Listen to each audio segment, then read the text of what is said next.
Hi guys, welcome to this week's episode of Marketing Home, Marketing You. I'm your host, Barbara Savona of Sprout Marketing, and as always, I am so thankful that you are choosing to hang out with me for the next little bit. Before we dive into the topic of cloning yourself so that you can get more done, I want to tell you about something that is time sensitive. We have 2 webinars that are coming up. One is all about Canva training, so how to design flyers, event invites, things like that in Canva. And then another one that is extremely timely for the multifamily housing industry is Fair Housing with Ann Sadowski. Both of these webinars are coming up in the next few weeks. They are free. You can sign up. You can sign up. Your space is a bit limited, so you want to make sure and get on there at watchyourbusinesssprout.com/webinars with an S. Watchyourbusinesssprout.com webinars with an S. /webinars with an S. Oh my gosh, was that confusing? Okay, I'll make sure that there is a link below this video so that you can sign up.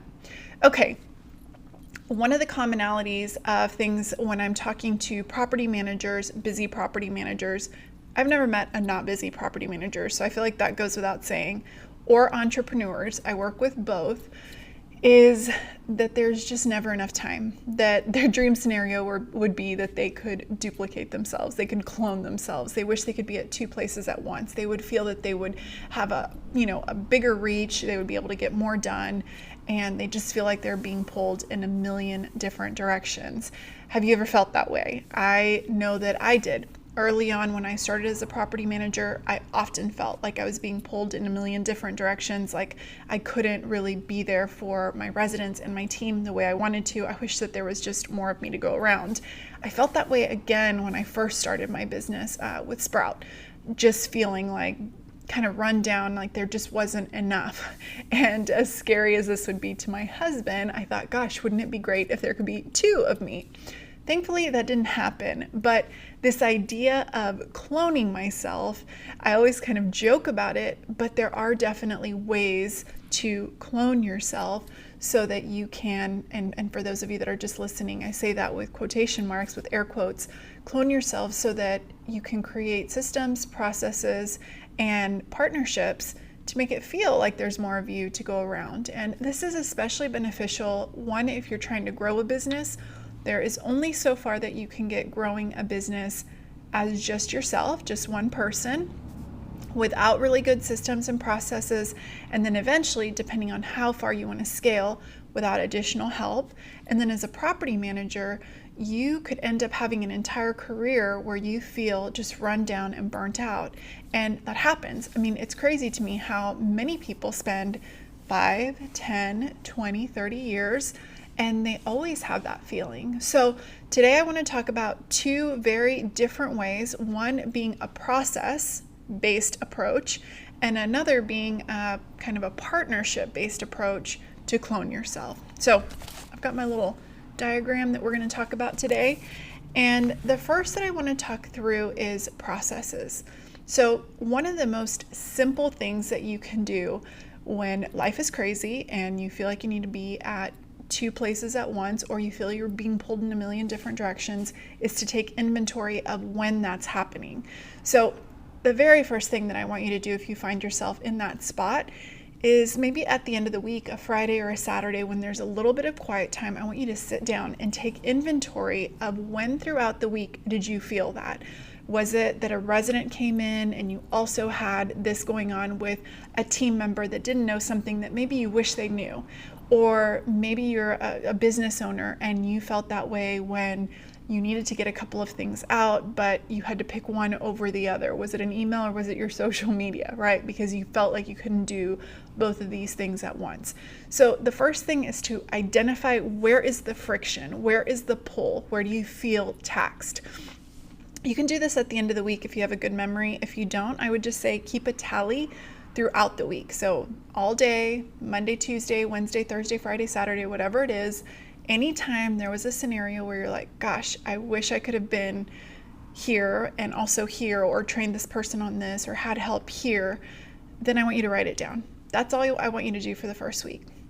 Then I want you to put that in a Google Doc. I want you to look at commonalities. And what I want you to think of is, with this Google Doc, this is going to be your working document of cloning yourself. So there's going to be things that you're going to create in this Google Doc that are going to be for internal, and then there's going to be things that you're going to create for external. So internal would be your operations. If you're just a solopreneur, it's going to be things that you're doing on your own. If you're a property manager and you have a team, these are internal challenges that you feel pulled in. And then external are things that outside people are requesting of you. So again, property manager, that would be things with your residents or prospects, even your boss potentially. You could decide, do you want that internal or external? I think, just to clarify, let's keep internal everything that's within your confines of your people, your team, internal operations, and outside is everything for the public, your clients, etc. Okay, so let's talk about internal. I want you in this Google Doc to keep a tally of some of these things that you're having to explain or answer over and over again. So internal might be something as simple as explaining something to a team member, how to do a certain process. It might be a system in the computer. It might be training on something that you overheard that you didn't like the way that they handled it. They could have handled it better. It could be a ton of different things. And I want you to really identify those things. In addition to that, if you have a team, you could also give them access to this Google Doc and have them add questions or challenges that they run across throughout the week. So a lot of times things are time sensitive, but some things aren't. So sometimes maybe a team member says, I went to go look at availability and it wasn't easy to find, or I went to look at our pricing and I couldn't, locate it, or I went to do a move-in and I didn't have a great checklist. When they encounter challenges, you could have them add to a section of this Google Doc. So I want you then to look at that Google Doc, that internal, as you're kind of listing out these challenges. And I want you to start thinking, are there things that a simple recording of me explaining it or showing it would be really helpful? So let me give you an example. Again, let's say it's something within a program that you're using, but another team member needs to use it also. You could sit there with that team member and show it to them one time, which is a fantastic thing to do. But you could also do that, and at the same time, you could open up a free program called Loom. You guys have heard me talk about it before. It's with an L. It's Zoom, but like Zoom, but with an L. Loom. And it is free. And while you're walking through things, you can capture your face and also your computer screen. So I could be sitting here and I could be saying, let's say, Amber, we're going to walk through this process. I'm going to show you how to do this. Ask me any questions that you might have, and let's go through it. You could do it like that, or after you did it one-on-one, you could record it separately, a little bit more fluid, a little quicker, that somebody could just watch back later. So you could start identifying some of those things that cause hiccups and start creating those videos and making a bank inside of your Loom library that are easy to access. Later, you could do quick links. So you could have that Google Doc with questions. How do we do this? And then right below is a Loom video. So you can search it. That's what I love about Google. It's shareable and it's searchable. So that Google Doc should be a living, breathing document. In addition to that, you can also do things that are going to be, there's other programs, like we personally use Slack. That's how our team communicates. And there are tutorials and things that we can put inside of Slack. So if somebody runs into a question or a problem, they can actually type into Slack, how do I do this? And the Slack chatbot, which I think is what it is, will bump back something that we've inputted. So it'll basically pop up whatever the answer is. And if it isn't there, what happens is, say a question comes up, it gets added to a Google Doc for the team meeting the following week to get addressed and added to whatever our system is, whether that's a living, breathing Google process doc or whether it's a Slack saved reply or a saved response. So we're not fooling ourselves into thinking that we're going to be able to sit down one time and write down every single process, every possible scenario, and answer every single question. We're addressing things in real time that offer real challenges and real frustrations. And so that's one way that you can use a system of a Google Doc and then Loom and let's say something like Slack. If you don't have Slack, that's okay. The Google Doc will work as long as it's shared with the right people and people are familiar with searching. So you want to put questions in there and then put either the answer right below, or you want to put a link to a video where they can watch a process or watch an answer. I find this to be really important because some people, they're visual learners. And so I might sit with you and watch you do something, but when you're not there and all of a sudden there's a hiccup, I might be panicked, like, oh, I'm not sure what to do. And especially when you're in property management and things are coming at you all the time, it's nice to be able to have a recording that's showing somebody doing it. You can pause it, you can see what your screen is, and you can try to follow it as best as you can. So I love those kind of things. Now, as an internal business owner, there's going to be times where you're going to either want to, we'll talk about this in step 2, but where you're going to want to hire out or you're going to want to get help. And just recently I was on a coaching call with an entrepreneur that is really ready to expand their business. They're at a place where they need help. And she was just saying, I have been dreading hiring because I have no time to train. And I explained to her, I said, at a certain point, you're going to have to just make the time. But a really great way to do that is to think about the things that you're already doing on a day-to-day basis that you're wanting to offload to somebody else.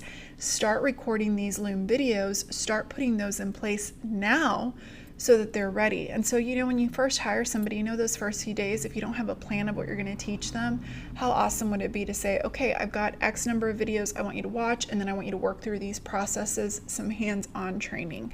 So that's really going to be important. And when we talk about cloning ourselves, I'm not just talking about tasks that employees are supposed to know for their job. I'm also talking about things that maybe only you can do. At a certain point, every manager, every assistant manager is going to want to take a vacation, right? You guys are going to want to take a break. A business owner, you're going to want to have some time away. When you do that, you're going to have to be able to have an easy way for people to step in and fill the shoes that you've left, the shoes you've left, because if not, they're going to be calling you on vacation and then you never truly disconnect. So you can use this to help train your team, but you can also use it to then look at the things that you're doing daily and say, okay, eventually I'm going to either need help or I'm going to want to replace my position. If I'm the owner, I'm eventually going to want somebody to take over some of the things I'm doing so I can go do bigger things with my business, right? The best way to start doing that is to start creating this bank of things, of this library, whether Google Doc, Loom, or a combo. I'm a fan of the combo. That's going to give you real freedom. Now, in addition to that, I want you to think about things externally. So there's questions that people ask us. In property management, you probably type the same email starter 20 times a week. You probably respond to the same questions many, many times. So the more that you can automate with some of these systems, again, the more that you can clone yourself and feel like you're in two places at once or you're breezing through things. So an example of that is auto responses. We do this a lot. We have templated auto responses through our program. We use Help Scout. I know a lot of you just use regular email or you use something within your property management system, but you can input templates. And I'm not saying to not personalize. We still keep things personal. But there's a lot of core things that people will ask. So I'm thinking in property management, move-in procedures, move-out procedures, questions about paying rent, questions about late payments, pest control, pet pickup. If you already have these saved replies or auto responses set to where you're literally then just changing a name and maybe an intro sentence and just double checking some things, the amount of time that that's going to save you. And if you think to yourself, I have no time to do that, what I want you to start doing is just the next time you type up that email, send it off, and then I want you to star it, and I want you to start building a library of starred emails that you can copy and paste, and eventually you can take a couple of hours when there is a bit of quiet or you buy out some quiet time and you now create those templates based off of real emails that you've sent. So you can do it in real time. I'm all about why do it twice? Do it once and then grab those and build your templates. In addition to that, Loom videos work fantastic as saved replies. So if you want something more personal, I was talking again to this woman I was coaching, and she said, sometimes I'm on a call with a client for 30 minutes explaining this process. And I said, okay, how many times are you explaining the same thing to a client over and over out of those 30 minutes? And she said, they feel like Groundhog Day, like I'm saying the same things over and over. And I said, okay, we've got to do some Loom videos where you're face to camera, because that's what makes it personal. And you're talking just like you would on a phone call. As soon as, for her, this happens as soon as somebody is interested in their services. I said, as soon as they're interested in your services and they fill out a form online, you need to be able to send a templated email with their name that says, hey, I'd love to chat. Before I do, make sure and watch this video. Now, the video doesn't need to be 30 minutes. It should be short, but it should answer some of those common questions that she's covering. Then the follow-up conversation is a lot less involved because they're already educated to some extent. So again, I want you to think about things that you're being asked regularly. Even something like, something like with property management, it might be like, you've been approved, we cannot wait for you to move in. That might be a personal video that you're like, hey, it's Barbara from Sprout Apartments. I am so excited. I just wanted to personally tell you that your application was approved. You guys are set and we can't wait to see you. Details of your move-in are below. It feels really personal, but then the details are in the email below, which is also a template with room for you to customize. This is the way we start to gain momentum. We do these things every single week. Why not set them up right once so that we can start gaining that speed? In addition to that, you can also make sure that your FAQ questions or sections on your website, on your social media platforms also have these videos. So what's nice about Loom is you can download your videos and re-upload them. So let's say that I did a little Loom video that was like how to move in or how to do this, or it was something like how to get my deposit. I would then upload that to Facebook and Instagram under an FAQ highlight section that's like, question, how do I get my deposit back? And then it goes through you talking, and it doesn't always have to be face to camera. It can also be a video of you showing do's and don'ts of moving out of your apartment. Again, taking the time. And bonus points, just do this the next time that you're having to do a process like this. So the next time that you're doing a move-in inspection, video it, and then you can kind of show, you don't have to say the person's name or anything like that. You're like, okay, this is something that would be deducted from your deposit, and you're not saying that, you're just doing it as part of your FAQ. So I want you to really, really pay attention. That's why that first week where you're kind of keeping a document, what are people asking me that I feel I'm repeating over and over?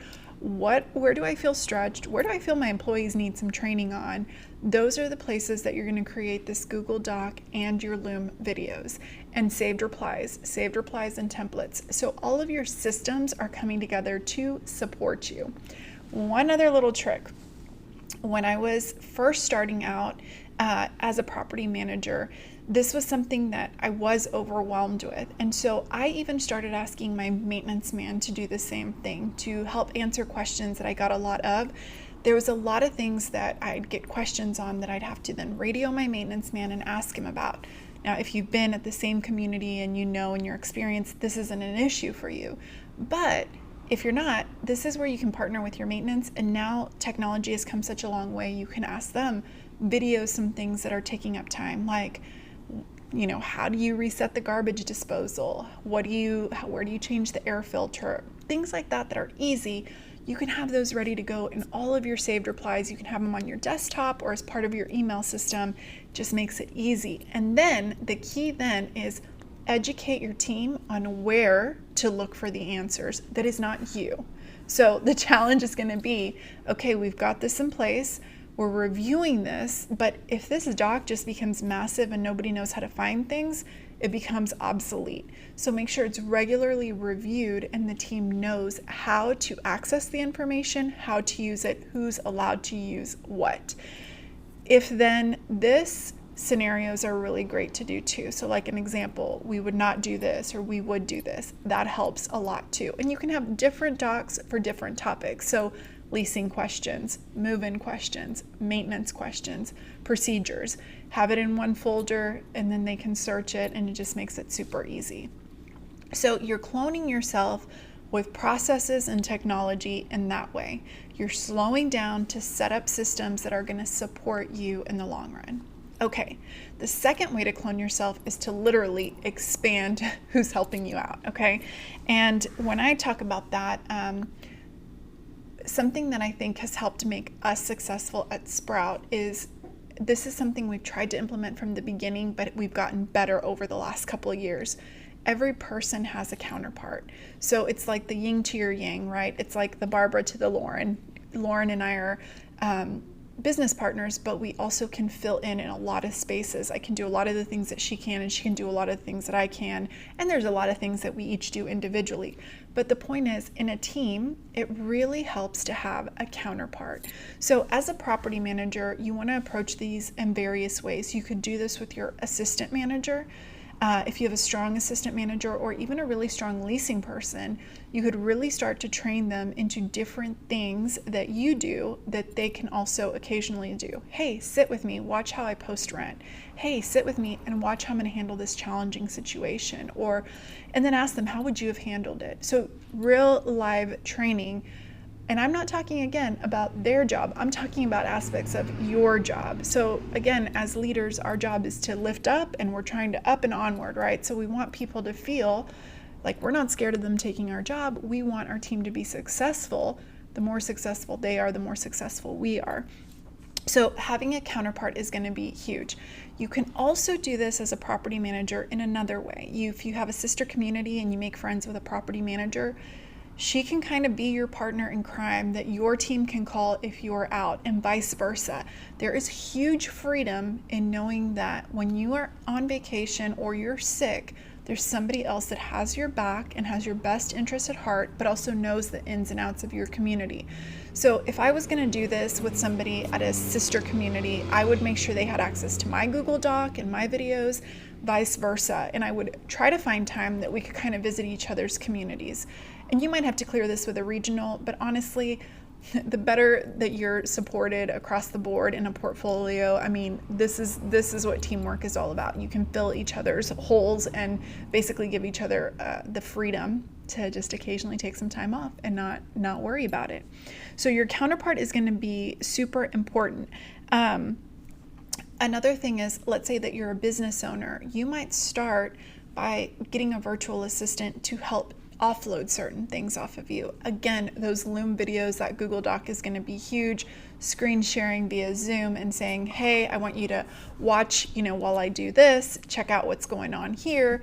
That's going to be super important because, again, if you want them to take over something, they're going to have to learn how you do it. And that's especially true, let's say if you're having somebody help you with your social media or write your emails or do things like that, especially in a small business. A lot of times what's made your business successful is you. So when you start expanding, you don't want your customers to lose that special sauce that they got with you. But again, realistically, you cannot do it all. So as you're training, I've had experience with both. I've had a virtual assistant that I didn't know. I didn't like that as much as a virtual assistant that was already part of the team that just got put in place as helping me and assisting me and slowly just offloading different things. I also find that if you have a little bit of bandwidth and you have a bigger team, teach different team members different things. It's a really big thing to do because then not one thing will fall on one person. So with me, there's somebody that can do different parts of our social. There's somebody that can do different parts of our blogs, of our client connections, all of that kind of stuff. So if I'm gone, I'm not worried about it because they can do it just as well, if not better than I can. But that has come with time. So if you're a newer business owner and you're thinking, I would never have the budget to do it, this is exactly the time while you're doing these things that are coming so first nature to you. Record them. Just record it. Okay, right now I'm doing this email campaign. I'm doing it in Squarespace. Here's how I do it. I pulled this blog. I don't like this font. I do like this. I only want one color. Talk through it.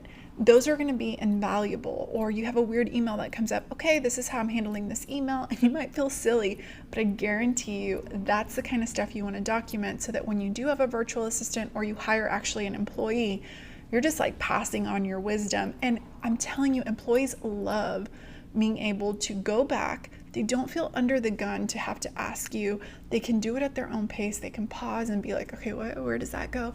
It's a freedom for both of you. So your counterpart is going to be huge. So in the first section of this webinar in Cloning Yourself, you're cloning yourself through processes and systems that you set up. In the second part, you're cloning yourself in a sense by expanding who is helping you do certain tasks. And again, don't get overwhelmed if you're like, I'm a property manager and I'm only a one-person show. Okay, at that point, you're gonna have to put something in place either with your owner or your supervisor, because it's just not realistic for you to be the only one all the time, 24/7. And if you're a small business, I mean, this might be something you even show your mom, your dad, your sister. If you're not ready to hire out, but you just want contract people to help, or you trust your family, it doesn't matter who it is. The more things that you have in place, the better, the easier it's going to be, the smoother the transition.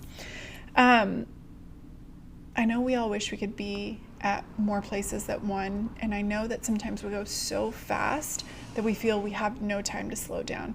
But I will tell you, being a business owner for 11 plus years and having been knocked around many times, having been a new property manager that literally came home exhausted and frustrated, over the years, these two things have saved my biscuits. They've really made my life so much easier, and I don't want you to burn out. And I think to myself, if you can put some of these things in place now, day 1 or day 200 or 5 years in, whatever it is, you know how they say the best time to plant a tree was 20 years ago, the second best time is today.